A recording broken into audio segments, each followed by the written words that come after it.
আজ আমি কবিগুরু রবীন্দ্রনাথ ঠাকুরের একটি কবিতাটির নাম দেবতা। কবিতার নাম দেবতা। কবিতাটি আজ আমি আবৃত্তি করছি। দেবতা কবিতাটি আবৃত্তি করছি। দেবতা মানব লোকে ধরা দিতে চায় মানবের অনিত্য লীলায়। দেবতা মানব লোকে ধরা দিতে চায় মানবের অনিত্য লীলায়। মাঝে মাঝে দেখি তাই, মাঝে মাঝে দেখি তাই আমি যেন নাই। মাঝে মাঝে দেখি তাই আমি যেন নাই। ঝঙ্কৃত বীণার তন্তু সমদেহখানা হয় যেন অদৃশ্য অজানা। মাঝে মাঝে দেখি তাই আমি যেন নাই।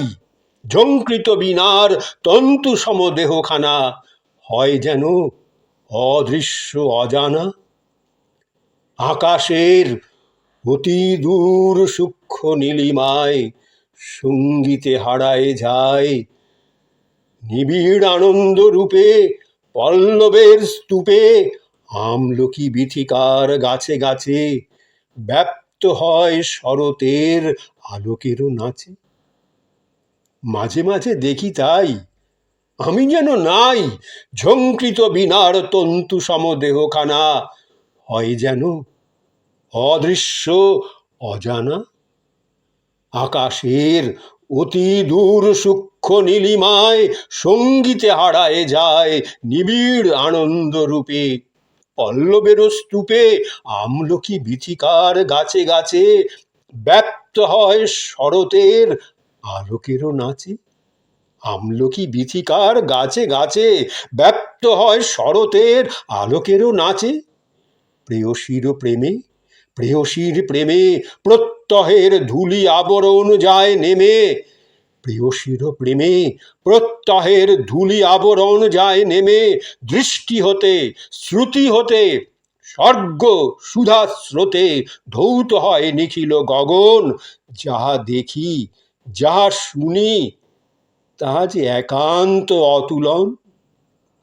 প্রেয়সীর প্রেমে প্রেয়সীর প্রেমে প্রত্যহের ধূলি আবরণ যায় নেমে।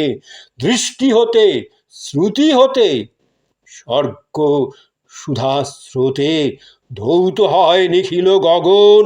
যাহা দেখি যাহা শুনি তাহা যে একান্ত অতুলন। যাহা দেখি যাহা শুনি তাহা যে একান্ত অতুলন। মর্তের অমৃত রসে দেবতার রুচি, মর্তের অমৃত রসে দেবতার রুচি পাই যেন আপনাতে। সীমা হতে সীমা যায় ঘুচি। মর্তের অমৃত রসে দেবতার রুচি পাই যেন আপনাতে। সীমা হতে সীমা যায় ঘুচি। দেব সেনাপতি দেব সেনাপতি নিয়ে আসে আপনার দিব্য জ্যোতি। দেব সেনাপতি নিয়ে আসে আপনার দিব্য জ্যোতি। যখন মরণপণে হানি অমিঙ্গল দেব সেনাপতি নিয়ে আসে আপনার দিব্য জ্যোতি। যখন মরণপণে হানি অমঙ্গল দেব সেনাপতি নিয়ে আসে আপনার দিব্য জ্যোতি। যখন মরণপণে হানি অমঙ্গল। ত্যাগের বিপুল বল ত্যাগের বিপুল বল কোথা হতে বক্ষে আসে। ত্যাগের বিপুল বল কোথা হতে বক্ষে আসে। অনায়াসে অনায়াসে দাঁড়াই উপেক্ষা করি প্রচণ্ড অন্যায়ে অকুণ্ঠিত সর্বস্বের ব্যয়ে। দাঁড়াই উপেক্ষা করি প্রচণ্ড অন্যায়ে অকুণ্ঠিত সর্বস্বের ব্যয়ে। তখন মৃত্যুর বক্ষ হতে দেবতা বাহিরি আসে অমৃত আলোতে। তখন তাহার পরিচয় মর্ত লোকে অমর্তেরে করি তোলে অক্ষুণ্ণ অক্ষয়। দাঁড়াই উপেক্ষা করি দাঁড়াই উপেক্ষা করি প্রচণ্ড অন্যায়ে অকুণ্ঠিত সর্বস্বের ব্যয়ে। তখন মৃত্যুর বক্ষ হতে দেবতা বাহিরি আসে অমৃত আলোতে। তখন তখন তাহার পরিচয় মর্ত লোকে অমর্ত অমর্ত্যেরে করি তোলে অক্ষুণ্ণ অক্ষয়। তখন তাহার পরিচয় মর্ত্য লোকে অমর্ত্যেরে করি তোলে অক্ষুণ্ণ অক্ষয়। তখন তাহার পরিচয় মর্ত্য লোকে অমর্ত্যেরে করি তোলে অক্ষুণ্ণ অক্ষয়।